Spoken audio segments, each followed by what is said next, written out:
हाँ जी दोस्तों, कैसे हैं आप सब लोग। आई होप आप सब अच्छे होंगे।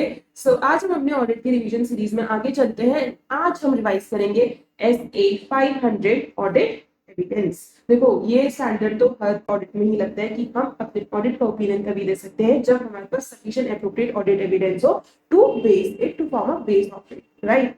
सो this is a overall standard, मतलब हर जगह ही यूज होने वाला स्टैंडर्ड है। एंड हाँ, इसी स्टैंडर्ड में हम मैनेजमेंट एक्सपर्ट की भी बात करते हैं, बिकॉज उसका काम भी हमें एक तरह का ऑडिट एविडेंस प्रोवाइड कराता है।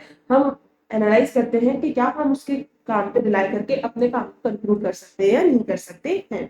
बच्चे हमेशा इस बात को भूल जाते हैं कि जब भी अगर मैनेजमेंट एक्सपर्ट की बात हो रही है तो उस केस में हमें SA 500 का रेफरेंस देना है। लेकिन अगर हमारा ऑडिटर्स एक्सपर्ट की बात हो रही है तो उस केस में तो हमारा एकदम सेपरेट ऐसे है, which is known as SA 620। ठीक है, तो इस डिफरेंस को ध्यान रखना। Management expert SA 500, auditors expert SA 600, right. तो अब अपने स्टैंडर्ड को शुरू करें। चलो शुरू करते हैं। तो सबसे पहले है ऑब्जेक्टिव। ऑब्जेक्टिव में क्या है, बहुत ही सिंपल सा है। To design and perform audit procedures to obtain sufficient appropriate audit evidence to draw reasonable conclusions on which to base opinion. मतलब बहुत ही सिंपल सा, हमें अपने ऑडिट प्रोसीजर्स को डिजाइन करना है, उन्हें परफॉर्म करना है ताकि हमें सफिशिएंट एप्रोप्रिएट ऑडिट एविडेंस मिल सके to base a opinion. Okay, आगे चलते हैं। Next point is information to be use as audit evidence. हम कौन सी इंफॉर्मेशन को एज हमारे ऑडिट एविडेंस यूज कर सकते हैं। Auditor shall consider relevance and reliability of information. भाई किसी भी इंफॉर्मेशन को एज ऑडिट एविडेंस यूज करने से पहले हमें उसकी रेलेवेंस एंड उसकी रिलायबिलिटी दोनों ही चेक करनी पड़ती, तभी जाकर के वो इंफॉर्मेशन हमारे लिए ऑडिट एविडेंस बनती है which is sufficient and appropriate. ठीक है, तो अब आगे अपन मैनेजमेंट एक्सपर्ट की बात करेंगे कि अगर हम उसके काम को यूज कर रहे हैं तो क्या उसका काम हमारे लिए रिलायबल है या नहीं है। When management expert work to be used as audit evidence, auditor shall सबसे पहले क्या करना होगा, evaluate competence, capabilities and objectivity of that expert। भाई सबसे पहले तो हमें उसकी कॉम्पिटेंस, क्या भाई वो काम करने के लिए लायक है भी या नहीं है, क्या इसकी इतनी कैपेबिलिटीज है। सेकेंड, उसकी ऑब्जेक्टिविटी, कि भाई देखो मैनेजमेंट एक्सपर्ट है, मैनेजमेंट का लाया हुआ बंदा है तो बाइस तो होगा मैनेजमेंट की तरफ, तो हमें उसकी पहले ऑब्जेक्टिविटी को चेक करना पड़ेगा एंड देन उसके ऑब्जेक्टिविटी स्टेटस के बेसिस पे हमें देखना पड़ेगा कि क्या हम उसके काम पे रिलाई कर सकते हैं या नहीं कर सकते हैं। इसकी कॉम्पिटेंस, कैपेबिलिटीज एंड ऑब्जेक्टिविटी को इवैल्यूएट करने के लिए क्या पॉइंट्स अपने पास, personal experience with previous work of expert. अगर भाई हमारा खुद का पर्सनल एक्सपीरियंस है एक्सपर्ट के साथ भी हमें लग रहा है कि यार ये तो बहुत ही ऑब्जेक्टिवली काम करता है, जो होता है सही रिपोर्ट करता है, तो भाई हम उसी काम को यूज कर सकते हैं। डिस्कशन विद एक्सपर्ट, भाई हमने उससे बात कर लिया, उससे काम से उसके डिस्कशन से समझ में आया कि भाई हाँ नॉलेजेबल बंदा है, कॉम्पिटेंस है इसमें, तो भी ठीक है। डिस्कशन विद अदर्स हुआ फेमिलियर विद एक्सपर्ट्स वर्क। भाई आपने खुद पर्सनली काम नहीं किया लेकिन आपके जो पार्टनर है उन्होंने काम किया होता, तो आपने उनसे पूछ लिया कि भाई इसका काम कैसा है, क्या इसमें ऑब्जेक्टिविटी है, क्या इसमें कॉम्पिटेंस है, उनसे डिस्कशन कर लिया। नॉलेज ऑफ एक्सपर्ट्स क्वालिफिकेशन, भाई एक बात बताओ, अगर वो जो मैनेजमेंट एक्सपर्ट है वो खुद सीए है क्या, आईसीए का मेंबर है, तो उस पर तो भरोसा होगा ना कि भैया सेम बराबर की उसकी क्वालिफिकेशन है, तो एकदम कॉन्फिडेंस होंगी इसमें काम करने की, तो उससे पता चल गया। Publish papers and books return by that expert, भाई अगर उसका कुछ पब्लिश उसके पेपर्स है या फिर उसने कुछ एक्सपर्ट रिसर्च अपनी की हुई है तो उसके बेसिस में पता चल सकता है कि हाँ भाई इसमें कॉम्पिटेंस तो है। वो भी एक रीजन बनता है, मतलब वो भी एक सोर्स बनता है of evaluating his competence. Auditor expert if any to assist auditor to obtain sufficient appropriate audit evidence for information produced by management expert. भाई किसी पे भरोसा नहीं हो रहा तो खुद का एक ऑडिटर एक्सपर्ट लिया, उसको बोलो कि भाई तुम इसको चेक कर लो, तुम बता दो कि क्या हम इसके काम पे रिलाई कर सकते हैं नहीं कर सकते, तुम बोलोगे कि हाँ एकदम सही है, तो हमें सफिशिएंट एप्रोप्रिएट ऑडिट एविडेंस दे दो अबाउट हिम, तो हम काम को कर लेंगे। तो या तो खुद का ऑडिटर एक्सपर्ट ले आओ to evaluate the management expert, वो भी कर सकते हो आप। तो ये बेसिकली हमारे पॉइंट्स दे रखे हैं to evaluate the competence, capabilities and objectivity of the management expert. Next point given है obtain understanding of expert's work. अब हमें उसके काम को समझना होगा। whether experts field has areas of specialty that are relevant to audit। भाई हम उसके काम को यूज करना चाहते हैं बट उसने जो काम किया उसका जो एरिया है क्या वो हमारे लिए रेलेवेंट है, क्या वो हमारी फाइनेंशियल रिपोर्टिंग को किसी भी तरह इम्पैक्ट कर रहा है, वो हमें चेक करना होगा। whether any PRL requirements apply, क्या उस पर कोई प्रोफेशनल रेगुलेटरी या लीगल रिक्वायरमेंट्स अप्लाई हो रही है जो हमारे लिए रेलेवेंट हो। What assumptions and methods are used by management expert and whether they are generally accepted within experts field and appropriate for financial reporting purposes। Then हमें ये इवैल्यूएट करना होगा कि भाई जो भी इसने assumptions यूज करी हैं, जो भी इसने मेथड्स यूज करें, क्या वो अप्रोप्रिएट है, क्या वो फाइनेंशियल रिपोर्टिंग के लिए अप्रोप्रिएट है, क्या जो इसका एरिया है क्या वो उस मैनेजमेंट एक्सपर्ट के एरिया के अंदर ये फिट होते हैं नहीं होते, वो हमें सब इवैल्यूएट करना होगा। Nature of internal and external data और information the auditors expert, second, this is not export, this is expert. तो क्या बोलना चाह रहे हैं यहाँ पे कि भाई कौन सा डेटा है जो कि हमारा ऑडिटर्स एक्सपर्ट, देखो हमने लास्ट पॉइंट में क्या बात करी थी जब हम कॉम्पिटेंस की बात कर रहे थे कि ऑडिटर एक्सपर्ट को लेके आएंगे to evaluate the management expert. तो यहाँ पे भी यही बात हो रही है कि जो हमारा ऑडिटर एक्सपर्ट है वो कौन से डेटा को यूज कर रहा है टू इवैल्यूएट हिम, एंड उसने कौन सा डेटा यूज किया था टू डू हिज वर्क। तो इस तरह से we can find out, we can obtain the understanding of the expert's work. Last point आता है evaluate appropriateness of expert's work as audit evidence for relevant assertion. भाई अब हमने जो एक्सपर्ट है उसके काम को हमें इवैल्यूएट करना होगा कि क्या इसका काम हमारे लिए एप्रोप्रिएट है क्या नहीं है, उसने कौन से अजम्पशंस यूज करे हैं, इसने कौन से मेथड्स यूज करे हैं, जो उसने सोर्स डेटा यूज किया है क्या वो रेलेवेंट है कि नहीं है, उन सबको हमें इवैल्यूएट करके देन ये हमें कंक्लूड करना होगा कि क्या हम इसके काम को यूज कर सकते हैं नहीं कर सकते, क्या इसका काम हमारे लिए एप्रोप्रिएट है या नहीं है। Consideration when evaluating the same may include relevance and reasonableness of experts' findings and conclusions. इसको एक बार मैं उल्टा पढ़ाती हूँ, उल्टा ज्यादा आपको इजी लगेगा। Relevance, completeness and accuracy of source data. भाई अगर वो कोई भी काम कर रहा है तो किसी डेटा के बेसिस पे, कोई सोर्स डेटा के बेसिस पे, तो सबसे पहले हमें वो सोर्स डेटा ही चेक करना है कि क्या वो रेलेवेंट है। उसके बाद उस सोर्स डेटा के ऊपर उसे कुछ हमने मेथड्स लगाए होंगे, कुछ असम्पशंस लगाई होगी, तो नेक्स्ट हमें क्या चेक करना होगा कि जो उसने असम्पशंस एंड मेथड्स लगाए हैं क्या वो रेलेवेंट है, क्या वो रीजनेबल है।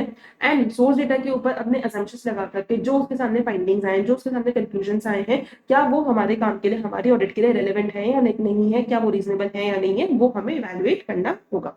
तो इसको आप ऐसे उल्टा पढ़ोगे तो आपको ज्यादा इजी होगा। पहले source data, then assumptions and methods, and then findings and conclusions. ठीक है, तो ये था हमारा अबाउट दी मैनेजमेंट एक्सपर्ट। अगर मैं बात करूँ तो ऐसे 500 में ये वाला पॉइंट सबसे ज्यादा इंपॉर्टेंट रहता है। ओके, आगे चलते हैं हम।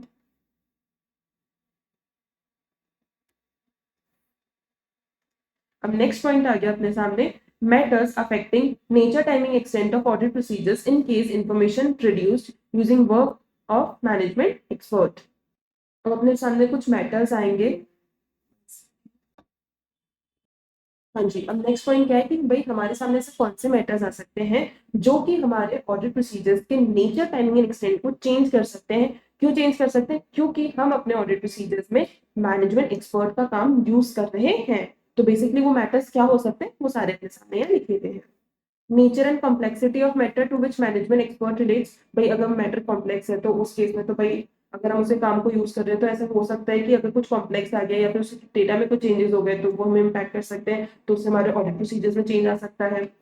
रोमम इन दी मैटर, अगर भाई ऐसा है कि बहुत ही high assessed risk of material misstatement में लग रहा है एंड उसमें हम मैनेजमेंट एक्सपर्ट के काम को यूज कर रहे हैं, तो उस केस में हो सकता है हमें अपने ऑडिट प्रोसीजर्स थोड़े एक्सटेंसिव लगाने पड़े to check it properly.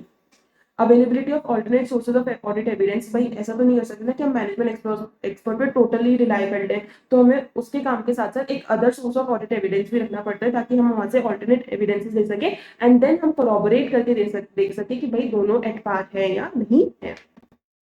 Nature, scope and objectives of management experts work. भाई हमें जो उसका नेचर क्या है, उसका स्कोप क्या है एक्सपर्ट का, क्यों जो वो काम कर रहा है उसके साथ हमने जब मैनेजमेंट ने उसे रखा था तो उसके साथ क्या स्कोप का हमारा डिस्कशन हुआ था, क्या वो काम करेगा, उस काम का ऑब्जेक्टिव क्या है, क्या वो नेचर रहेगा, वो हमें एक बार देखना होगा क्योंकि उसी के बेसिस पे उसने काम किया होगा।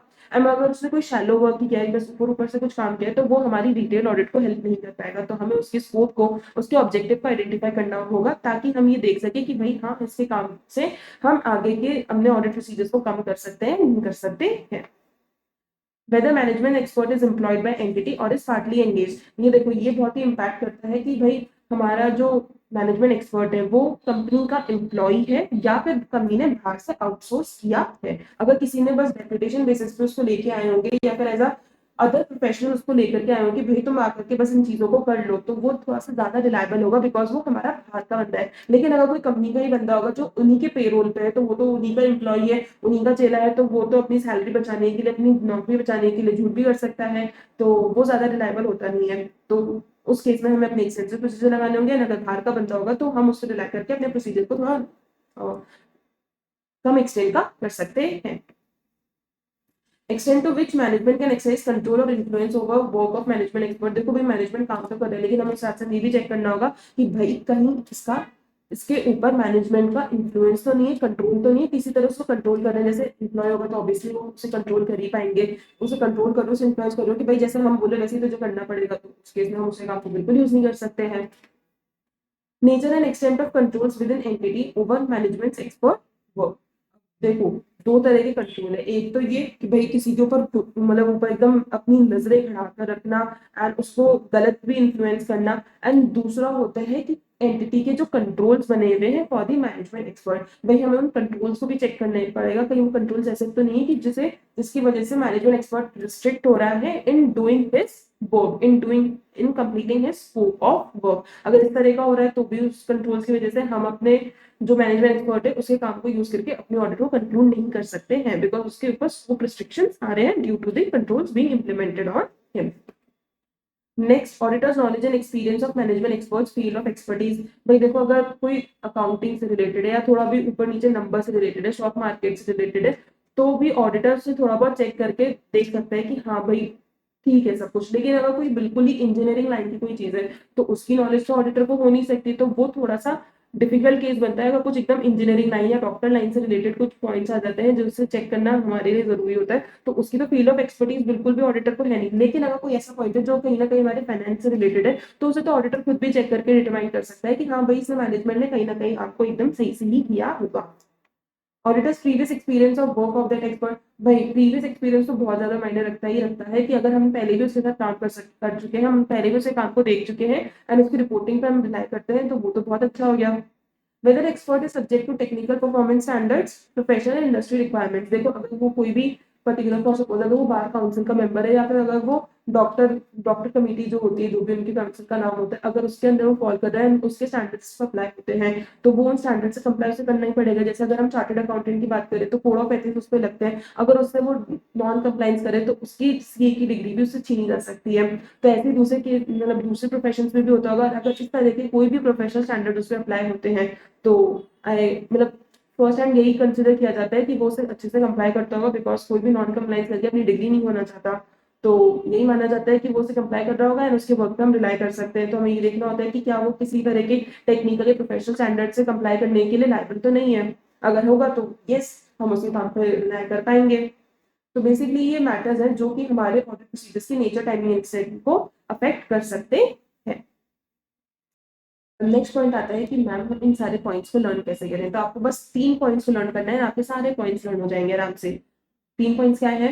Matter, management, auditor. मैटर से क्या है? Nature and complexity and prominence of the matter. Management से क्या है? एम्प्लॉय है या आउटसाइडर है, इन्फ्लुएंस तो नहीं कर रहे हैं उसे, या फिर एंटिटी के कंट्रोल्स तो नहीं लग रहे हैं उस पर। ऑडिटर से क्या है? ऑडिटर की knowledge about the expert work and उसका previous experience with the management. तो इससे आपके कितने पॉइंट्स यहाँ पे कवर हो गए?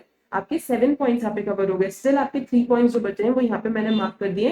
आप चाहो तो नहीं कर सकते हो, बट आपने अगर 7 पॉइंट्स को कर लिया that is more than sufficient, because आपका 5 मार्क्स से ज्यादा का क्वेश्चन नहीं आता है एंड उसमें अगर आपने 7 पॉइंट्स लर्न करे हैं that is more more more than sufficient. Okay, आगे चलते हैं।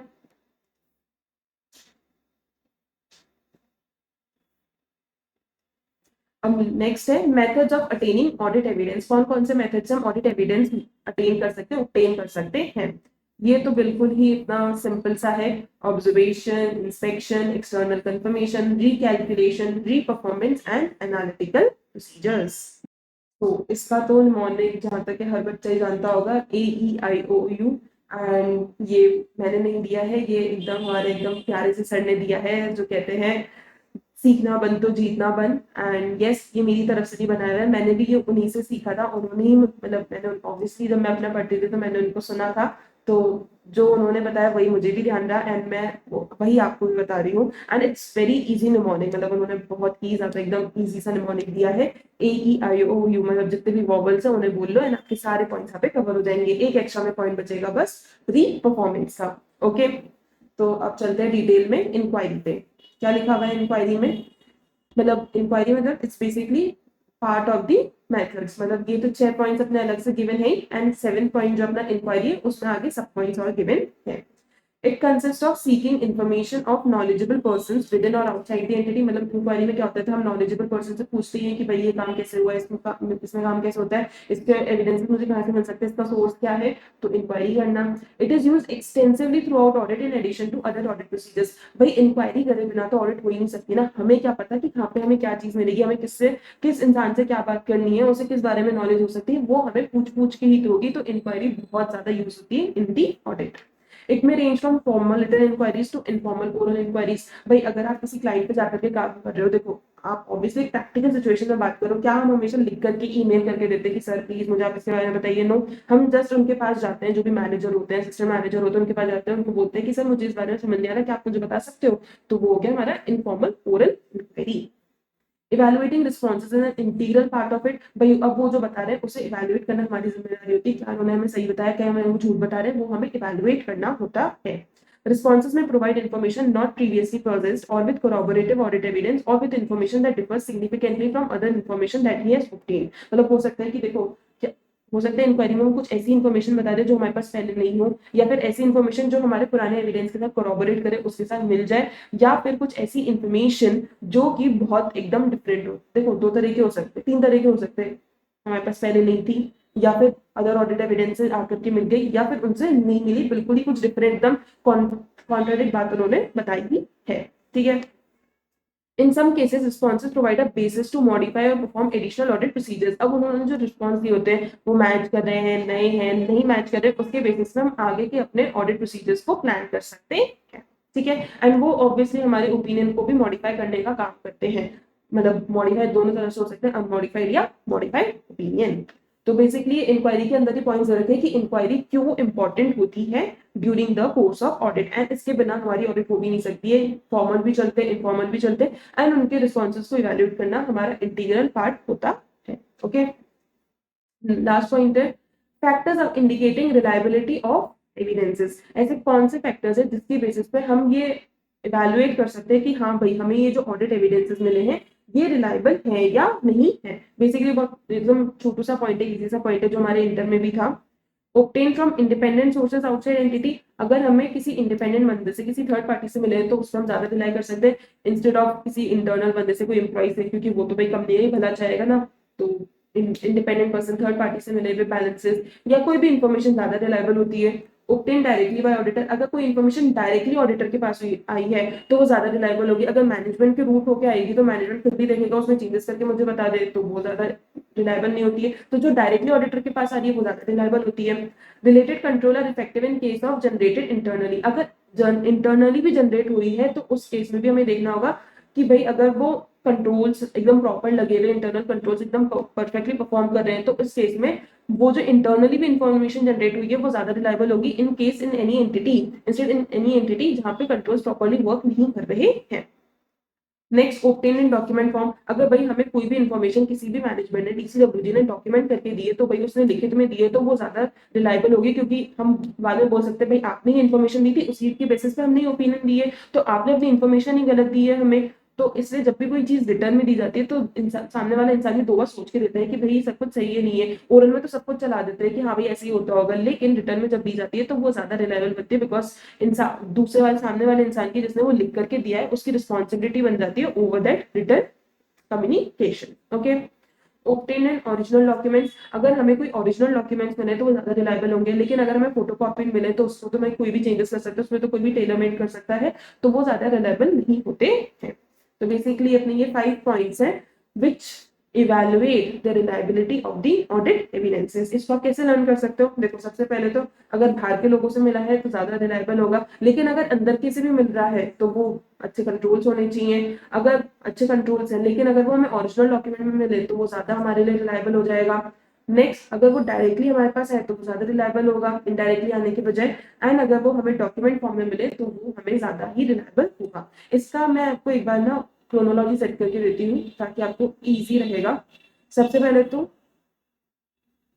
अगर हमें बाहर के लोगों से मिले तो ज्यादा अच्छा, इंटरनली मिल रहा है तो उसमें कंट्रोल्स अच्छे होने चाहिए। अगर इंटरनली भी है तो वो हमें डायरेक्टली ऑडिटर के पास आना चाहिए, एंड अगर कुछ भी आ रहा है तो अगर वो डॉक्यूमेंट फॉर्म में आए तो वो ज्यादा रिलायबल होगा, एंड डॉक्यूमेंट में भी अगर वो ओरिजिनल डॉक्यूमेंट्स हैं तो वो हमारे लिए ज्यादा रिलायबल होगा। Yes, this is the chronology जो एकदम सही बैठती है, पहली वाली नहीं बैठी थी।